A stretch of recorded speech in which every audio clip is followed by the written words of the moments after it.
楽しいことして遊びません？え？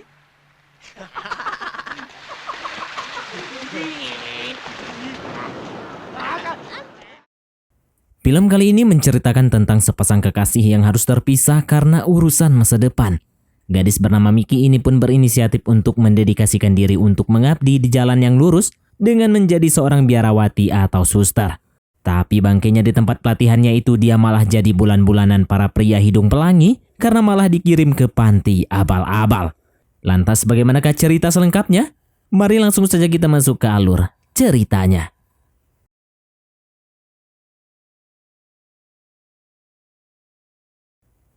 Film dimulai dengan menampilkan seorang gadis cantik bernama Miki yang baru saja tiba di stasiun tujuannya. Ia lantas melanjutkan perjalanan menuju sebuah daerah yang cukup terpencil, di mana terdapat sebuah pulau indah yang memiliki kastil-kastil klasik, tempat bermukimnya para suster di negeri Sakura tersebut. Dan ya dia ceritanya mau tobat gitu dan memilih jalur menjadi seorang suster. Namun ketika Miki sampai di sebuah jembatan gantung yang menuju ke kastil, Miki sebenarnya masih ragu dengan keputusannya yang tiba-tiba memilih menjadi seorang suster. Tapi karena tujuannya itu adalah tujuan yang mulia, Miki tetap melangkahkan kakinya dan juga tekadnya untuk menjadi seorang suster. Lantas pada keesokan harinya, Miki pun telah memakai jubah kebanggaan seorang suster dan akan mengemban tanggung jawab berat menjadi seorang pelayan jemaat di kastil maupun rumah ibadah. Ibu Teresia sebagai pimpinan di kastil tersebut sangat bangga melihat keinginan Miki menjadi suster. Ibu Teresia kemudian mendoakan Miki agar selalu bahagia dan sehat selalu. Sesaat kemudian Asami yang mewakili Ibu Teresia memperkenalkan Miki kepada suster-suster lainnya.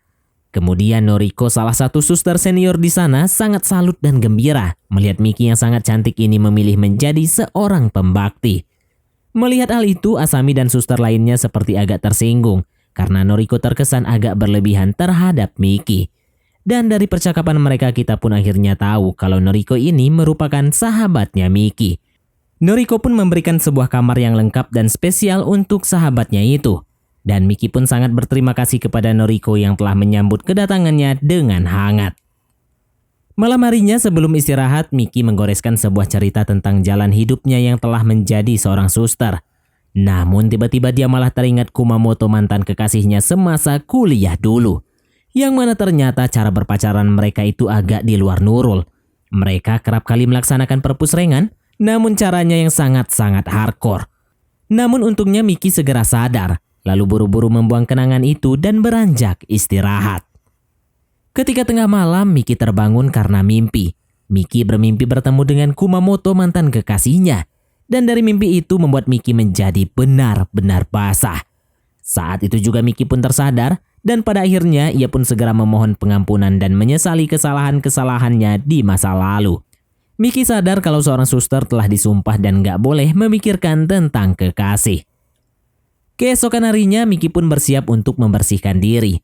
Namun ketika itu ia justru mendapati dua seniornya yang lagi ngadu mekanik di pojokan sana. Hal ini pun membuat Miki jadi bingung kok bisa-bisanya gitu di tempat yang suci gini mereka malah beradu domba.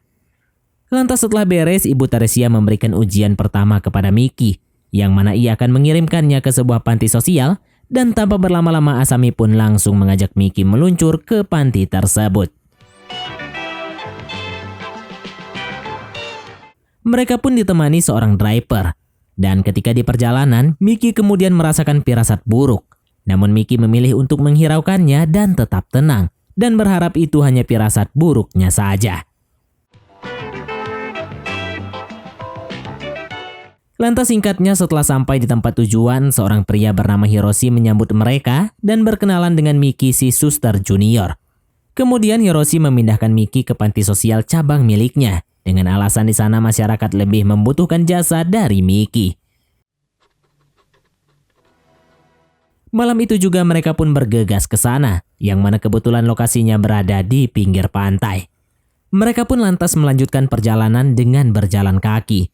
Nah, ketika Miki akan menyeberang ke jembatan, ternyata Kumamoto, mantan kekasih Miki, berada di sana dan bekerja sebagai pengaman terdepan di jembatan itu. Kumamoto pun sangat terkejut setelah melihat Miki kembali, karena memang dia telah lama mencari keberadaan Miki. Kemudian Miki pun meminta maaf kalau dia telah memutuskan menjadi suster. Di sini Kumamoto seolah tak percaya dengan jubah yang dipakai Miki. Karena tak sanggup melihat Kumamoto, Miki pun segera berlari menghindari dari hadapan Kumamoto. Kumamoto sempat ingin mengejar Miki karena ingin memberitahu kalau Hiroshi dan teman-temannya adalah orang jahat yang hanya ingin memanfaatkannya. Namun Miki terus berlari dan menghiraukan apa yang dikatakan Kumamoto. Setelah itu Miki langsung berdoa, melakukan permintaan maaf atas segala perbuatan buruknya. Dan ketika Miki sedang berdoa, Asami justru memodifikasi minuman Miki dan merencanakan sesuatu untuknya.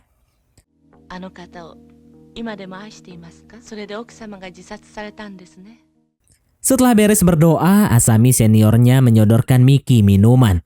Asami seolah prihatin dengan kemelut yang dialami oleh Miki. Tanpa prasangka apapun, Miki pun langsung meminumnya. Dan sesaat kemudian, ia pun segera tertidur. Keesokan harinya, Miki dan Asami terlihat sedang bersepeda berkeliling di desa. Namun entah karena apa, Miki justru kesasar dan melewati seorang warlock.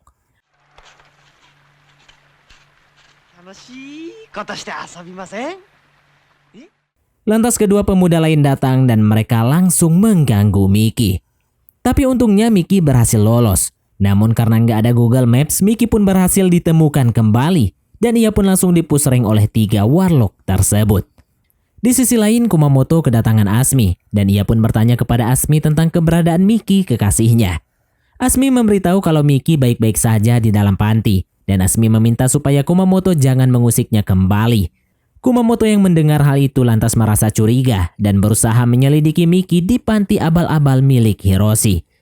Asmi sebenarnya enggak keberatan kalau Kumamoto ingin menyelidiki dan memastikan kalau Miki baik-baik saja di sana. Namun tentunya dengan sebuah syarat, yaitu Kumamoto harus menutup mata selama perjalanan menuju panti yang dimaksud.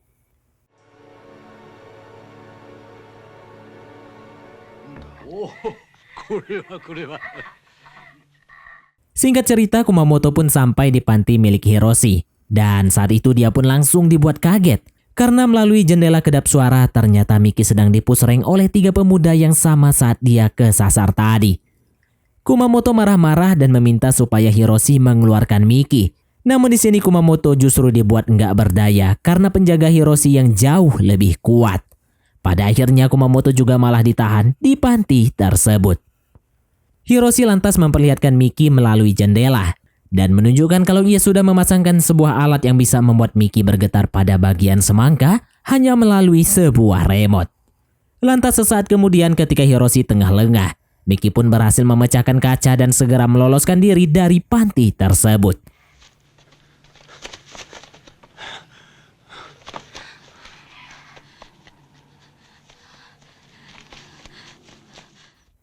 Ia pun segera bergegas dan memasuki sebuah pos yang berada di tengah hutan.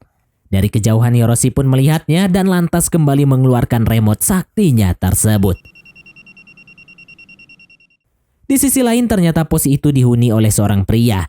Lantas sesaat kemudian Miki pun kembali dibuat bergetar oleh Hiroshi.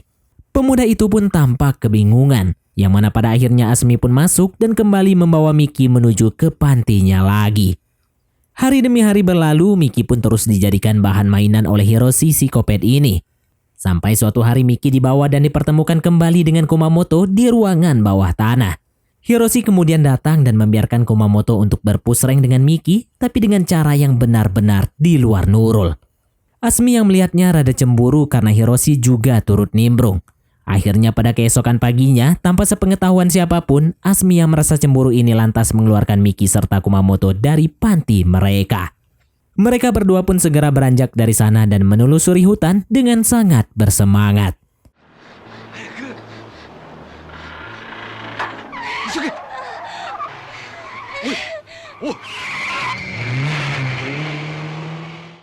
Sementara di sisi lain nampak Hiroshi yang langsung mengejar kepergian Miki dan Kumamoto. Namun dari dalam mobil Asmi yang tak ingin Miki kembali akhirnya memilih untuk menutup mata si sopir. Dan pada akhirnya kecelakaan pun tak bisa dihindarkan. Dan film pun tamat.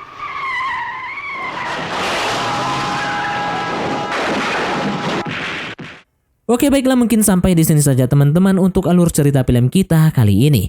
Terima kasih buat teman-teman yang telah mengikuti alur cerita film ini sampai selesai. Sekian dari Mimin, sampai jumpa di konten berikutnya.